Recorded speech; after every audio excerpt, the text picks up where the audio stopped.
In finance, the stakes are even higher.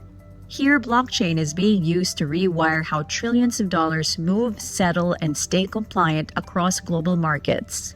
What we invented Tokenivate to do was turn that legal agreement into code and then automate that whole workflow by running modern workflow events on blockchain technology, but more importantly, to program effectively through the technique of tokenization, the movement of the rights to those underlying assets that need to be delivered or need to be part of a payment in the settlement cycle.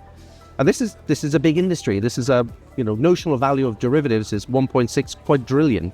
It's the backbone of the kind of all major economy. Quadrillion. It's enormous. I understand. Do you? Do you? This is it. I'm telling you, this is it. The king still has one more move.